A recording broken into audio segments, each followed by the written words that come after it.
गांव की उस ठंडी सुबह में जब सूरज निकलने से पहले ही चूल्हे का धुआं आसमान में घुल जाता है, लहित अकेले खेत की मेड़ पर बैठा था। हाथ में मिट्टी थी और आंखों में वो सवाल जो बरसों से उसके दिल में दबा पड़ा था। क्या ईमानदारी की भी कभी कोई कीमत होती है? उसके घर से थोड़ी दूर कच्चे आंगन में मीरा चुपचाप झाड़ू लगा रही थी। चेहरे पर थकान थी, पर होठों पर शिकायत नहीं। ये उसकी रोज की जिंदगी थी। लहित एक ईमानदार किसान था। पत्नी मीरा और 2 बच्चे पूजा और राजू उसकी पूरी दुनिया थे। एक संयुक्त परिवार के साए में थी, जहां हर रिश्ता बराबरी का नहीं होता।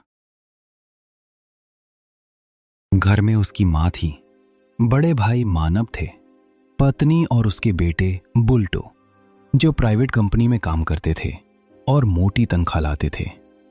और जहां पैसा बोलता है वहां सच्चाई अक्सर चुप हो जाती है। मानव के फैसले आखिरी होते। किसे क्या मिलेगा, कौन क्या बोलेगा, सब तय था। दिन रात खेत में मेहनत करता, मिट्टी जोतता, पसीना बहाता। लेकिन जो थोड़ी बहुत कमाई होती उसका आधा उसकी मां अपने पास रख लेती। लहित जानता था माँ का दिल मेरे लिए कभी नहीं पिघलेगा। वो चुप रहा। मीरा के लिए तो हालात और भी कठिन थे। हर दिन सास की गालियां। गरीब घर से आई है, इसने हमारे घर का स्तर गिरा दिया। रात को जब बच्चे सो जाते, मीरा की रुलाई तकिए में दब जाती। वो पूजा और राजू के सिर पर हाथ फेर कर कहती, पढ़ लिख जाना, तुम्हें हमारी तरह अपमान और गरीबी ना झेलनी पड़े। उधर भतीजा बाल्टो, अच्छा स्कूल, नए कपड़े, भरपेट खाना, सब कुछ। लहित और मीरा देखते थे पर कहते कुछ नहीं थे। फिर वो दिन आया जिसने सब बदल दिया। एक शाम मां, मानव और भाभी ने मिलकर फैसला सुना दिया, अब अलग रहो, हमारे घर में तुम्हारी जगह नहीं। मीरा का कलेजा फट गया। उसकी आंखों से आंसू रुक ही नहीं रहे थे। लहित, हमने क्या गलती की थी? लहित ने उसका हाथ पकड़ा और धीमे से कहा, रो मत मीरा, भगवान सब देख रहा है।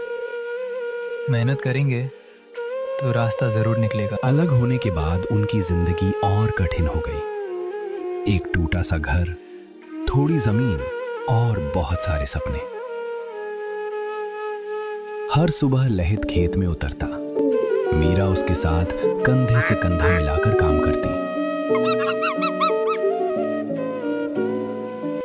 सब्जियां उगाई, बाजार में बेची।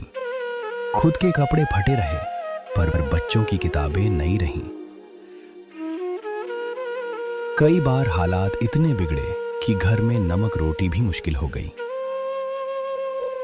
मीरा बच्चों को खाना खिलाकर खुद भूखी सो जाती। लहित ये सब देखकर टूट जाता, लेकिन उसने हार नहीं मानी। वक्त गुजरता गया, संघर्ष चुपचाप रंग लाता गया। पूजा ने पहली बार जब अच्छे नंबर लाए, मीरा रो पड़ी। राजू ने जब कहा, बाबा मैं अफसर बनूंगा, अचानक एक दिन राजू की तबीयत बहुत ज्यादा बिगड़ गई। उसके शरीर में तेज बुखार था और वो ठीक से बोल भी नहीं पा रहा था। ये देखकर लहित घबरा गया और दौड़ता हुआ अपनी मां के पास पहुंचा। लहित ने कांपती आवाज में कहा, माँ, राजू की हालत बहुत खराब है, उसे अच्छे अस्पताल में भर्ती कराना होगा। इसके लिए कुछ पैसों की जरूरत है। मेरे पास पैसे नहीं है। राजू की हालत बिगड़ती जा रही थी। मजबूरी में लहित ने घर की एक गाय बेच दी ताकि इलाज के लिए कुछ पैसे जुटा सके। ये देखकर लहित की मां का गुस्सा फूट पड़ा। उसने कड़वी आवाज में कहा, तुम लोग सब कुछ बेच दोगे, ऐसे ही एक दिन भीख मांगते रहोगे। मां के शब्द लहित के दिल में तीर की तरह चुभ गए, लेकिन वो चुप रहा क्योंकि उसके लिए उस समय राजू की जान सबसे ज्यादा एक दिन बल्टू का जन्मदिन था। पूजा और राजू दादी के घर पहुंच गए। तुम दोनों को यहाँ किसने बुलाया? दादी, बल्टू भाई का जन्मदिन है, इसलिए हम दोनों आए हैं। तुम दोनों अभी के अभी चली जाओ। यहाँ ऐसे कपड़े पहनकर कैसे आ गई हो? वे दोनों चुपचाप सुनते गए। फिर बल्टू आया और बोला, तुम्हारे माँ पापा किसी काम के नहीं हैं। वे ना तो तुम दोनों का जन्मदिन मनाते हैं, ना ही नए कपड़े दिलाते हैं। मेरे पापा मुझे बहुत कुछ देते हैं। घर आकर पूजा माँ से बोली, माँ, हम दोनों बल्टू भाई के जन्मदिन में गए थे। वहाँ सबने हमें गालियाँ दी और हमें वहाँ से निकाल दिया। कोई बात नहीं, तुम दोनों खूब पढ़ाई करना और मेहनत करना, खुद सब कुछ खरीद सकोगे। गांव में खबर फैल गई।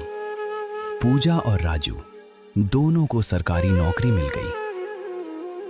सालों की मेहनत, त्याग, चुपचाप सहे गए अपमान, सब एक दिन काम आए। मीरा जमीन पर बैठकर रोने लगी। इस बार दर्द से नहीं, गर्व से। लहित बस आसमान की ओर देखता रहा, मानो कह रहा हो, देखा भगवान, मैंने भरोसा नहीं छोड़ा।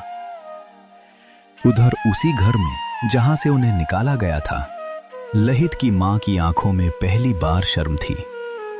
उन्होंने समझ लिया था, जिस बेटे को उन्होंने कमजोर समझा, वही सबसे मजबूत निकला। मां लहित के सामने आई, आवाज कांप रही थी। उन्होंने कहा,